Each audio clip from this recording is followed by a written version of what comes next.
Well, good morning. Happy Friday. Taking a live look outside right now. This is from the Eisenhower Johnson tunnels. Look at all that fresh powder that they got this week.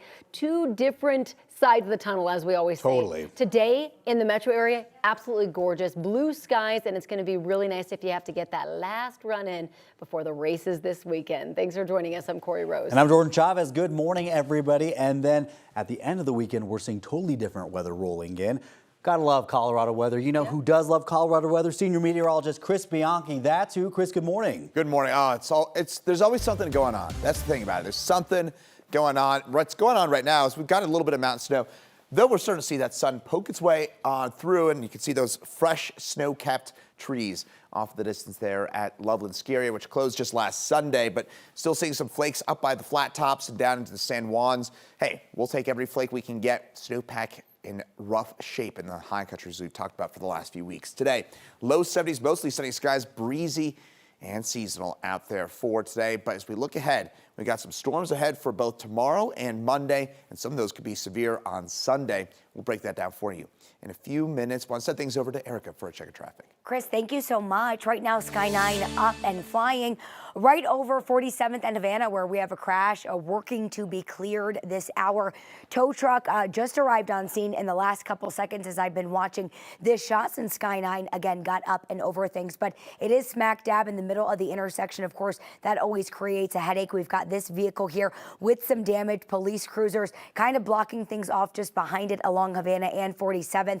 Then we've got looks like an RTD bus pulled off, so a little bit unclear if they were also involved in the crash this morning, but definitely a very busy and active scene. With the tow truck out here, they're going to work to clear this vehicle, and hopefully we can get at least another lane open and moving this morning. Again, if you're getting ready to travel at 47th and Havana, we are definitely dealing with lingering impacts from this crash. We do want to take you over now to our CDOT camera. Earlier crash at 270 eastbound in York Street has cleared, so really just a little bit of stop and go through Commerce City on that eastbound side. Nothing too terrible. Let's show you what things are looking like on our map. New reports of a crash at northbound I-25 and Washington Street. We're also still following some traffic signals that are out from an overnight crash. They hit the transponder. So Colfax and Garrison, we've got some closures along Garrison right at Colfax while crews are working to get those traffic lights back on for your morning drive and your drive throughout the day. And then we'll leave you with Loveland Pass closure in the mountains. Got a little bit of snow up that way, so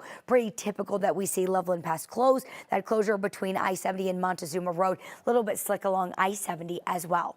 All right, Erica, thank you.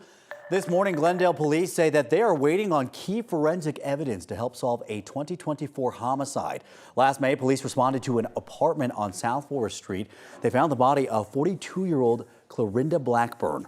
Blackburn had obvious blunt force injuries, and her death was ruled a homicide. Since then, no arrests have been made. Glendale police tells 9 News that the case involves multiple people and complex forensic evidence that they are still waiting for some results.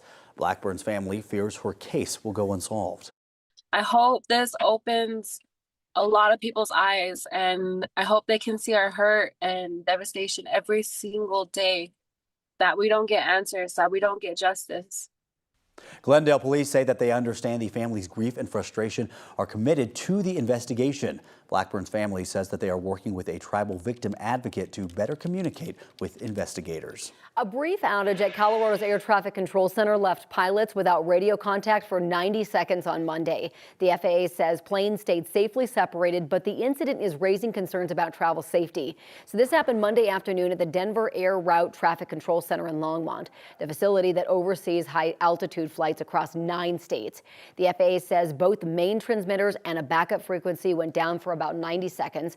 Controllers used emergency procedures to redirect pilots using alternate channels, and there were no impacts to operations. But aviation expert Greg Feist says the timing is unusual, especially with a nearly identical outage in Newark just days earlier. Was this a one-off? Was it an isolated event? Or is this just a precursor to a larger systemic problem? That's what needs to be investigated.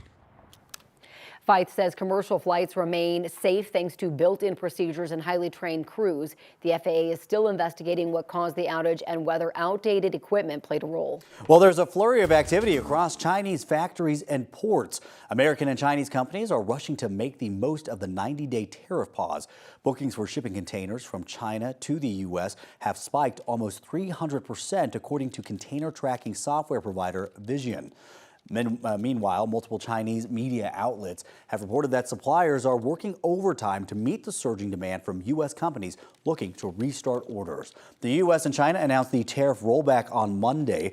The U.S. lowered tariffs on Chinese goods from 145 to 30%. Meanwhile, China cut levies on U.S. imports from 125 to 10%.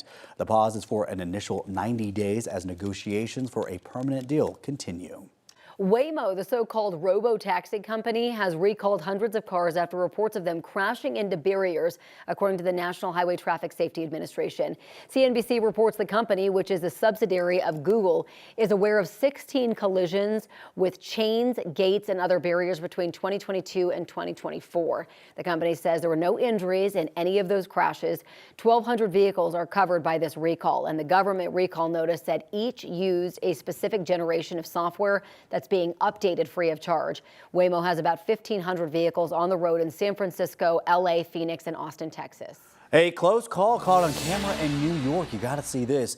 A young, inexperienced driver narrowly avoided plunging their vehicle into the Long Island Sound. Surveillance captured the moment. Authorities say that a teenager driver accelerated too hard, crashing their SUV through a guardrail at a marina.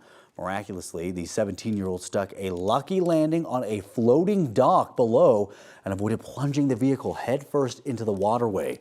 Officials say that the teen escaped the incident with only minor injuries. My goodness, that could have been so much worse. We are so glad that they are okay. How crazy that they just happened to land on this floating dock right there, walking away from this with minor injuries. That is scary for that 17-year-old right there, and I guarantee you it's going to take a little bit before they want to get behind the wheel again. But you're, like, this is so lucky that didn't keep going. Right. Whoa, that's wild. I'm glad everyone's okay. Same. New this morning, social media is known to have a negative reputation and can pose challenges for teens. All right, but hear me out. It can also lead to social support and inspiration. 9 News reporter Brianna Fernandez is live at City Park this morning for us. Brianna, TikTok inspired one woman to run her first marathon, and it just so happens to be at altitude, the Colfax Marathon. The Colfax Marathon, I know. I mean, you guys should do it next year, just saying, because there's a lot of TikTok influencers who post on social media that they love running. So if you've been scrolling either TikTok or on Instagram, you probably have noticed that they do a lot of get ready with me for my first marathon, how to run my first marathon, also inspiration videos. Take a listen. Morning, it's a marathon. Mile 1, mile 2, mile 3. Trying to get this through beginner runners' heads. Look at this. If you can do a 5K, you can absolutely do a 10K. Yeah, you're listening to that, Corey Jordan. Now, Megan and her friend were scrolling on social media like one does every day, and they were inspired by people around the country training for a marathon, like the New York Marathon, the Boston Marathon, the cute gym outfits, the health benefits that also comes with running. So they both said, hey, we can do this. Let's train for one. So they decided to sign up for the Colfax Marathon. Now, while Megan's friend did back out, Megan has been training for the past 7 months. She said it's been a lot of work. I was definitely scared. I was like, I don't know if I should actually do this or if I can do this, but yeah. And I think that social media glamorizes it a little bit, but it definitely was pretty similar, just a lot more work that you have to do, obviously. A lot more work. So she said if it does go well this Sunday, she is going to sign up for another marathon in her hometown. But first she said, you know what, let's get through Sunday. So we'll have to check back in with Megan and see how she feels after Sunday. For now, I'm live here in Denver. Brianna Fernandez for 9 News. We are so excited to announce you're hearing it first right here. Already planning for next year, our Brianna Fernandez is going to run the half marathon. She cannot wait to do it, she says. I am so excited. Can you tell? I'm going to be Megan's friend. I'll do it, and then I'll just back out. Okay, I'll let you guys do it. That's what we were going to do to you. You can't steal our idea. What a good story, though, Sorry, Brianna. guys. Thank you. Some